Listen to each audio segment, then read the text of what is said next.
আসসালামু আলাইকুম রহমতুল্লাহি ওবারাকাতু নাহমাদুহু ওয়া নুসাল্লি আলা রাসূলিহিল কারীম আম্মা বাদ। সুপ্রিয় দর্শক শ্রোতা, আমরা ধারাবাহিকভাবে আলোচনা করতেছিলাম রাসূল সাল্লাল্লাহু আলাইহি ওয়াসাল্লামের দৃষ্টিতে হিন্দুস্তান সম্পর্কিত। আজকের বর্তমান আলোচনা ঐতিহাসিকদের দৃষ্টিতে ভারতবর্ষ তথা হিন্দুস্তান এ সম্পর্কে আমরা ইনশাআল্লাহ আলোচনা করব। ভারতবর্ষ একটি সুজলা সুফলা ও শস্য শ্যামলা সমৃদ্ধশালী দেশ। এটি পৃথিবীর মধ্যে বৃহৎ উপমহাদেশ।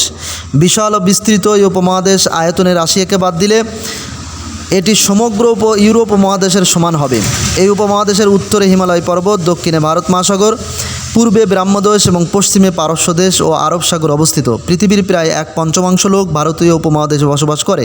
বিভিন্ন দিক দিয়ে ভারত উপমহাদেশ একটি মনোমুগ্ধকর দেশ। অসংখ্য পাহাড় পর্বত, বহু নদ নদী, ভূভাগের বিচিত্র গঠন, উর্বর মাটি, অসংখ্য মূল্যবান খনিজ ধাতব পদার্থ, বহু ফলমূল, খাদ্যদ্রব্য উৎপন্ন, বন ও মৎস্য সম্পদে বিদেশিদের আকৃষ্ট করেছে। সম্রাট অশোক খ্রিস্টপূর্ব 232 থেকে 273 অব্দ তার অনন্য সাধারণ প্রতিভা ও যোগ্যতা বলে শতবিভক্ত ভারতবর্ষকে একক রাজনৈতিক কর্তৃত্বাধীনে আনয়ন করতে সক্ষম হয়েছিলেন। এই বিশাল সাম্রাজ্যকে তিনি একক রাজনৈতিক সত্তা দান করেছিলেন, কিন্তু তার মৃত্যুর পর তা বিনষ্ট হয়ে যায়। ওই সময় ভারতবর্ষে হিন্দু, জৈন এবং বৌদ্ধ ধর্ম প্রচলিত ছিল। মহানবী মুহাম্মদ রাসূলুল্লাহ সাল্লাল্লাহু আলাইহি সাল্লাম 610 খ্রিস্টাব্দে নবুয়ত লাভ করার পর আরবগণ ধীরে ধীরে ইসলামের দাওয়াত গ্রহণ করেন। এরপর তারা মূর্তি পূজা ছেড়ে এক তাওহীদ তথা আল্লাহর একত্ববাদে বিশ্বাসী হয়ে ওঠেন।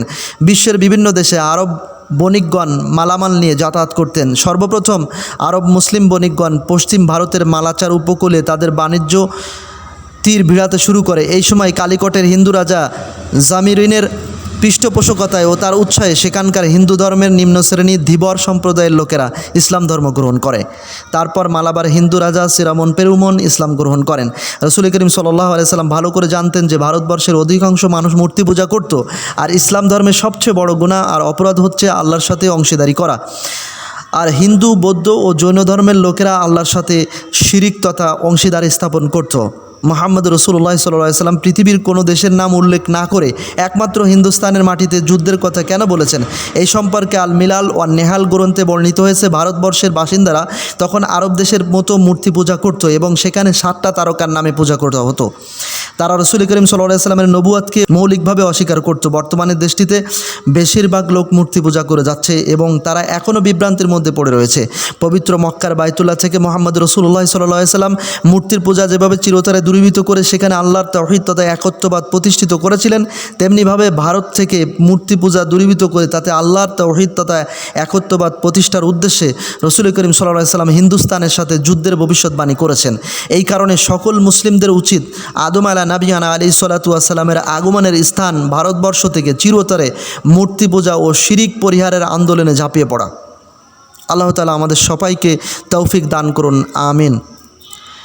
অপরদিকে ভারতবর্ষের একটা রাষ্ট্র বর্তমানে যেটাকে আমরা পাকিস্তান নামে চিনি, তৎকালীন সময়ে এটাকে মুলতান বলা হতো। এই মুলতান তথা পাকিস্তানে একটা ঘরে বড় একটা মূর্তি স্থাপন করা হয়েছিল, তা সিন্ধু শহরের কাছে ছিল।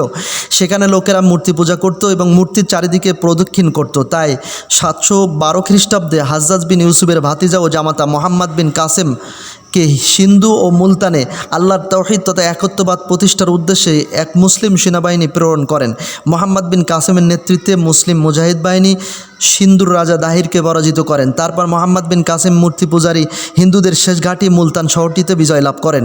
রাসূল করিম সাল্লাল্লাহু আলাইহি সাল্লাম যে যুদ্ধের কথা ভবিষ্যৎবাণী করেছিলেন, তৃতীয় খলিফা হজরত ওমর ফারুক উসমানের খিলাফতের সময় 650 খ্রিস্টাব্দ থেকে আবদুল্লাহ বিন আমর রাদিয়াল্লাহু তাআলার নেতৃত্বে কাবুল, নিশাপুর প্রতিবেশী সকল পার্বত্য এলাকায় মুসলিম বাহিনী বিজয় লাভ করেছিলেন।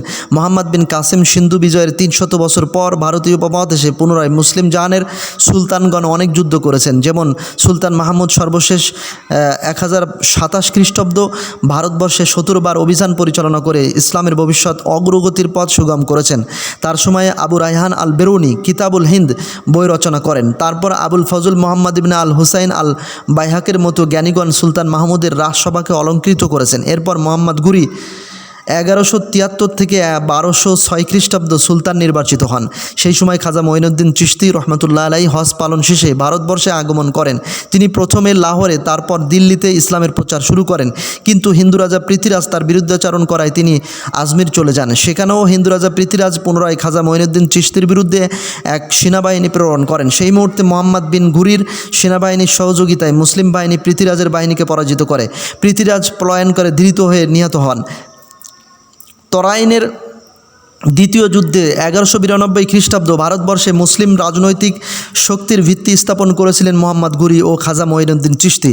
তবে জনাব খাজা মঈনুদ্দিন চিশতি সাহেবের একটা কেরামতি সেখানে প্রকাশিত হয়েছিল, তা হচ্ছে তিনি এক মুষ্টি বালু পৃথ্বীরাজের সৈন্যদের দিকে ছুঁড়ে মারলে সৈন্যরা আতঙ্কিত আর পর্যদস্ত হয়ে পড়েন। যেমন রসুল করিম সাল্লাল্লাহু আলাইহি সাল্লাম বদরের যুদ্ধে অনুরূপ এক মুষ্টি বালু নিক্ষেপ করেছিলেন। এরপর ইখতিয়ার উদ্দিন বিন বখতিয়ার খিলজি রহমতুল্লাহ আলাইহি 1199 খ্রিস্টাব্দ বিহার দুর্গ দখল করেন। তারপর তিনি বাংলার রাজধানী নদিয়ায় অশ্ব বিক্রেতার ছদ্মবেশে মাত্র 17 জন অশ্বারোহী নিয়ে 1200 খ্রিস্টাব্দে নদী আক্রমণ করেন। লক্ষণ সেন রাজা প্রাসাদের পেছনের দরজা দিয়ে প্রাণ ভয়ে নদীপথে ঢাকার দিকে পালিয়ে যান। এইভাবে তিনি বিহার ও বাংলা বিজয় করেন এবং বাংলায় মুসলিম শাসক তিনিই প্রথম প্রতিষ্ঠা করেছিলেন। এরপর সুলতানি যুগের পর মুঘলদের যুগে সম্রাট আকবর 1556 থেকে 1605 খ্রিস্টাব্দে হিন্দু মুসলিমদের সমন্বয়ে দিনে ইলাহি নামে ভ্রান্ত ধর্মের নাম দিয়েছিলেন। সেই ধর্মের চিরস্থায়ী আগুন জ্বালানো ও সূর্য পূজা করা হতো। আবার খ্রিস্টানদের কাছ থেকে 3 প্রভুর প্রতিকৃতিতে পূজা করা হতো। যেমন বর্তমানে বাংলাদেশে শিকা চিরন্তন ও শিকা অনির্বাণ নামে সম্মান প্রদর্শন এবং মৃত ব্যক্তির কবরের উপর ফুলের মালা দেওয়ার মতো শিরক চালু রয়েছে। আকবরের ওই ভ্রান্ত ধর্মের বিরুদ্ধে প্রতিবাদী হয়ে ওঠেন শেখ আহমদ সারহিন্দ। আকবরের মৃত্যুর পর সম্রাট জাহাঙ্গীর মুঘল প্রশাসনে ইসলামী ধারাকে শক্তিশালী করেন, সমস্ত বিদাত ও ইসলাম বিরোধী সকল আচরণকে সমূলে উৎপাটনের ব্যবস্থা করেন। তারপর উপমহাদেশে ইংরেজদের ষড়যন্ত্রের সাথে যুক্ত হয়ে মীর জাফর পলাশির যুদ্ধে 1757 খ্রিস্টাব্দ নবাব সিরাজউদ্দৌলার পরাজয়ের ব্যবস্থা করে। তখন বাহাদুর শাহ থেকে ইংরেজরা ক্ষমতা কেড়ে নেয়, গোটা ভারত উপমহাদেশে ইংরেজ রাজত্ব কায়েম করে। তখন থেকে 1947 খ্রিস্টাব্দ পর্যন্ত প্রায় 250 বছর ভারতীয় উপমহাদেশে ইংরেজরা শাসন চালায়। সেই সময় টিপু সুলতান শাহ, ওয়ালিউল্লাহ দেহলভি, সৈয়দ আহমদ বেরলভি, হাজী শরিয়াতুল্লাহ, শহীদ তিতুমিরের মতো লোকেরা ইংরেজদের বিরুদ্ধে প্রতিবাদী মুখর হয়ে ওঠেন। শহীদ তিতুমির রহমতুল্লাহ আলাইহি 1830 সালে ইংরেজদের বিরুদ্ধে জিহাদের ঘোষণা দেন। তিনি 1831 সালে নারিকেলবাড়িয়া নামক স্থানে বাঁশের কেল্লা প্রস্তুত করেন, কিন্তু ইংরেজদের মরণাস্ত্রের আঘাতে তিনি তার বহু সঙ্গীসহ শাহাদাত বরণ করেন। এরপর সৈয়দ আহমদ বেরলভির নেতৃত্বে মুসলিম বাহিনীর উপর বালাকটের ময়দানে 1831 খ্রিস্টাব্দ শিখ ধর্মের লোকেরা আক্রমণ করে 3 শতাধিক মুজাহিদকে শহীদ করে। তারপর হাজী শরিয়াতুল্লাহ দুদুমিয়া 1841 থেকে 42 খ্রিস্টাব্দ ইংরেজ জমিদারদের বিরুদ্ধে ফরাইজে আন্দোলনের ঘোষণা দেন। ইংরেজরা তাকে কারাগারে 1860 খ্রিস্টাব্দ পর্যন্ত আটকে রাখে। 1905 সালে বঙ্গভঙ্গ প্রতিষ্ঠিত হওয়ার পর সারা দেশে হিন্দুরা বঙ্গভঙ্গের বিরুদ্ধে আন্দোলন শুরু করে, কারণ এর ফলে মুসলমানদের শিক্ষা দীক্ষার উন্নতির উজ্জ্বল সম্ভাবনাময় ঢাকা বিশ্ববিদ্যালয় স্থাপিত হয়। কিন্তু হিন্দুরা মুসলমানদের এই উন্নতি দেখে তাদের স্বার্থহীন হানি মনে করে বঙ্গভঙ্গের বিরুদ্ধে প্রবল আন্দোলন করল। ফলে হিন্দুদের আন্দোলনের প্রতি সম্মান প্রদর্শন করে 1911 সালে সম্রাজ্ঞী মেরি বঙ্গভঙ্গ রদ বা বাতিল করেন।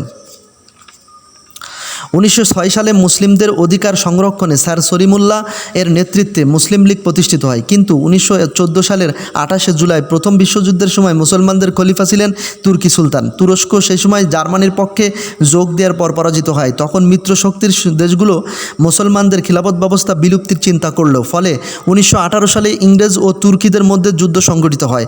সেই সময় খিলাফত আন্দোলন ব্রিটিশ বিরোধী হওয়ায় মাওলানা মোহাম্মদ আলী জিন্নাহ ও মাওলানা শওকত আলীকে গ্রেপ্তার করা হয়। 1921 সালে জনাব গান্ধীর নেতৃত্বে ইংরেজদের বিরুদ্ধে অসহযোগ আন্দোলন গড়ে ওঠে। তাই গান্ধী সাহেব খিলাফত আন্দোলনকে সমর্থন করেন যাতে আন্দোলন বেগবান হয়ে যায়। তখন মিস্টার গান্ধী ও মোহাম্মদ আলী জিন্নাহ গ্রেপ্তার হন। 1930 সালে কংগ্রেসের পূর্ণ সমর্থন দিয়ে স্বাধীনতা আন্দোলনের ঘোষণা দেওয়া হয়। একই দাবিতে মোহাম্মদ আলী জিন্নাহ মুসলিম স্বার্থ রক্ষার্থে 14 দফা ঘোষণা করেন। এরপর 1939 সালের 1 সেপ্টেম্বর দ্বিতীয় বিশ্বযুদ্ধ শুরু হয়। সেই যুদ্ধে মিত্রশক্তি বিজয়ী হয়। তারপর 1940 সালে 23 মার্চ বা শেরে বাংলা একে ফজলুল হক মুসলমানদের জন্য পৃথক আবাসভূমি পাকিস্তান গঠনের প্রস্তাব পেশ করেন। তিনি দ্বিজাতি তত্ত্ব তুলে ধরেন, অর্থাৎ মুসলিম আর হিন্দু এক জাতি নয়, বরং তারা দুইটি পৃথক জাতি। তাদের ধর্মীয় বিশ্বাস সম্পূর্ণ বিপরীত। এরপর ব্রিটিশ সরকার 1947 সালের 14ই আগস্ট মুসলিম লীগের নেতৃত্বে পাকিস্তান রাষ্ট্রের ঘোষণা দেন এবং পরের দিন কংগ্রেসের নেতৃত্বে ভারত রাষ্ট্র ঘোষণা করেন। কিন্তু সেই মুসলমানদের স্বার্থ রক্ষার উদ্দেশ্যে পাকিস্তান রাষ্ট্রের অস্তিত্ব গড়ে তোলা হয়েছিল, তারা ইসলামী আইন, ইসলামী শিক্ষা, ইসলামী অর্থনীতি ও সমাজ ব্যবস্থা চালু না করে ধোঁকাবাজির আশ্রয় নেই। ফলে তারা অল্প দিনের মধ্যে জনপ্রিয়তা হারালেন। এই সুযোগে 1958 সালে আইয়ুব খান ক্ষমতা দখল করেন। সে ভাষা ও এলাকাভিত্তিক জাতীয়তার শূন্য স্থান পূরণে এগিয়ে আসলো, অর্থাৎ ইমান ভিত্তিক মুসলিম জাতীয়তাবোধ ত্যাগ করে এলাকা ও ভাষাভিত্তিক জাতীয়তার স্থান দখল করলো। ফলে পাঠান জাতীয়তা, সিন্ধু জাতীয়তা এবং বাঙালি জাতীয়তা ও হিন্দু জাতীয়তা দেখা দিল। তাদের মধ্যে মুসলিম জাতীয়তার আর কোনো ঐক্য বাকি থাকলো না। আবার কাশ্মীরের মুসলমানদেরকে স্বাধীনতা প্রদান বা মুসলিমদের সাথে থাকা নিয়ে 1965 সালের 6 সেপ্টেম্বর ভারত ও পাকিস্তানের মধ্যে 17 দিন ধরে যুদ্ধ হয়েছিল। সেই সময় বাঙালি অফিসারগণ ভারতের হিন্দু জাতীয়তার বিরুদ্ধে যুদ্ধ করে জয়ী হয়েছিলেন। ইতিপূর্বে ভারত ও চীনের মধ্যে 1962 সালে যুদ্ধ হয়েছিল, তাতে ভারত পরাজিত হয়েছিল। আবার ইয়াহিয়া খান শেখ মুজিবের কাছে ক্ষমতা হস্তান্তর না করে 1971 সালের 25 মার্চ টিক্কা খানের নেতৃত্বে বাংলাদেশের জনগণের উপর আক্রমণ চালায়। সেই সময় ভারত তার চিরশত্রু পাকিস্তানের বিরুদ্ধে মুক্তিযুদ্ধে অংশগ্রহণকারীদেরকে ট্রেনিং, অস্ত্র ও গোলাবারুদ দিয়ে যুদ্ধের ময়দানে পাঠাবার ব্যবস্থা করে 9 মাস ধরে বাংলাদেশের যুদ্ধ সংগঠিত হয়েছিল। যদিও এই যুদ্ধকে পাক ভারত যুদ্ধের পূর্বাঞ্চলের রণাঙ্গনের ভারতীয় বাহিনীর বিজয় ঘোষণা হিসেবে কেউ কেউ মনে করেন, তা না হলে মুক্তিযুদ্ধে সর্বাধিনায়ক জেনারেল উসমানের কাছে পাকিস্তানি বাহিনীর প্রধান নিয়াজিকে আত্মসমর্পণ না করিয়ে ভারতীয় সেনাবাহিনীর প্রধান জেনারেল আরোরার কাছে আত্মসমর্পণ করার উদ্দেশ্য কী ছিল? তাছাড়া ভারতের চলচ্চিত্রে 16 ডিসেম্বর 1971 হিন্দুস্তান ও পাকিস্তানের মধ্যে তৃতীয় যুদ্ধের কথা তুলে ধরা হয়। তাতে 90,000 পাকিস্তানি সেনা হিন্দুস্তানের সেনাদের সামনে আত্মসমর্পণ করে। জন্ম হয় এক নতুন দেশ, তার নাম বাংলাদেশ। 1946 সালে নেহেরু লিখিতভাবে দাবি করেছিলেন যে পাকিস্তানে যোগ দেওয়া বাংলা ও পাঞ্জাবের অংশগুলো অচিরেই ভারতের কাছে ফিরিয়ে আসবে। সেই লক্ষ্যে নিয়ে 1971 সালে বাংলাদেশের স্বাধীনতা যুদ্ধে ভারত তার দরজা আমাদের জন্য খুলে দিয়েছিল। তথ্যবিজ্ঞ মহলের আশঙ্কা হচ্ছে ভারতীয় সৈন্য, বিএসএফ জওয়ান, পুলিশ বাহিনীর সদস্য, এমনকি পেশাদার খুনিদেরকে বাংলাদেশে ঢুকিয়ে দেওয়া হয়েছে।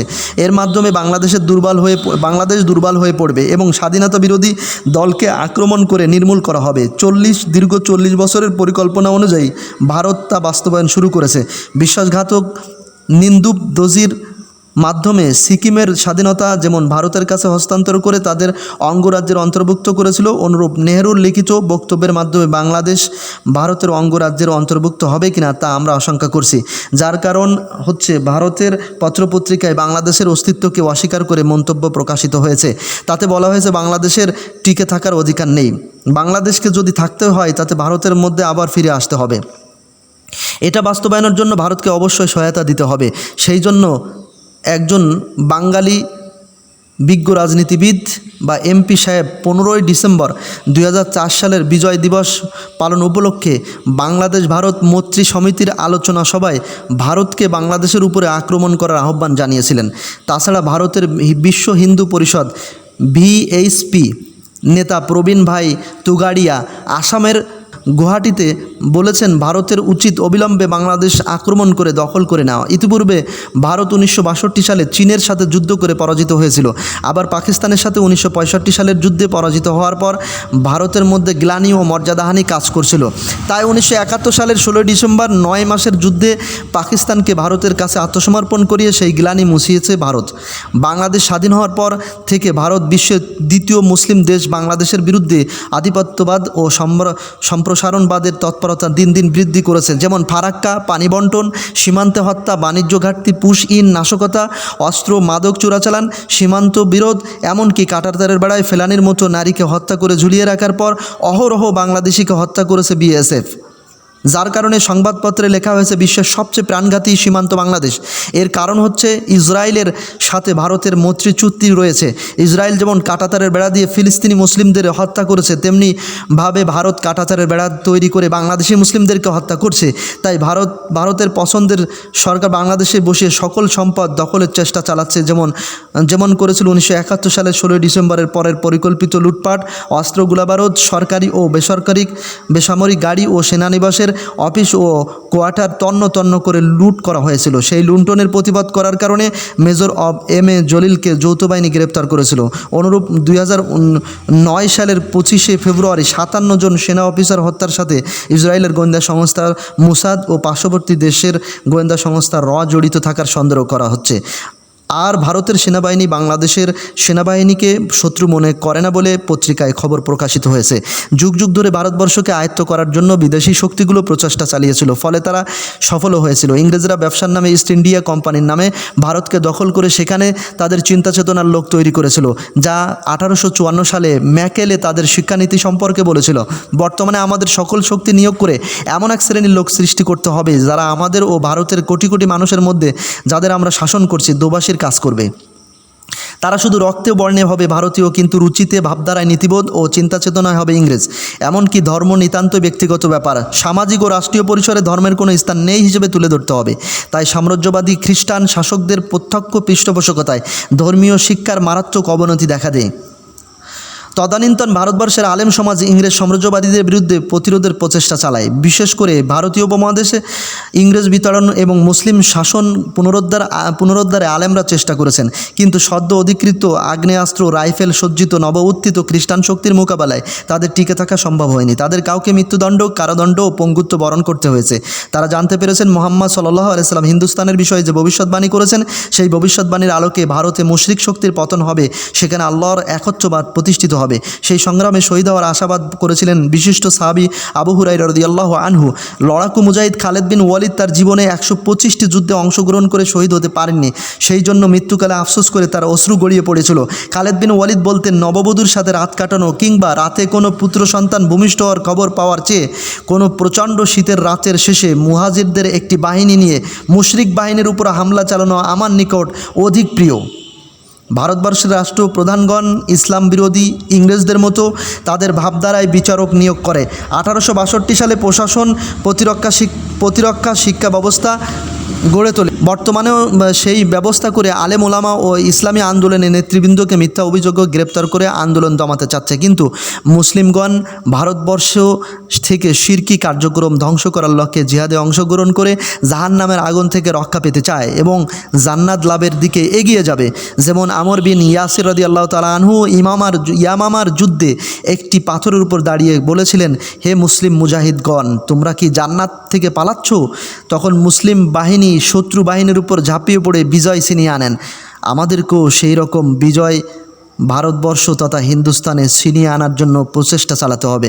আল্লাহ তাআলা আমাদের এই হিন্দুস্তানবাসী মুসলিমদেরকে হিন্দুস্তানের এই যুদ্ধে শরিক হয়ে চিরস্থায়ী জাহান্নামের আগুন থেকে মুক্তি লাভ করার আশায় আল্লাহ তাআলা আমাদের সবাইকে কবুল করুন। আমিন। ওয়া আখিরু দাওয়ানা আলহামদুলিল্লাহি রাব্বিল আলামিন। আসসালামু আলাইকুম ওয়া রাহমাতুল্লাহি ওয়া বারাকাতুহু।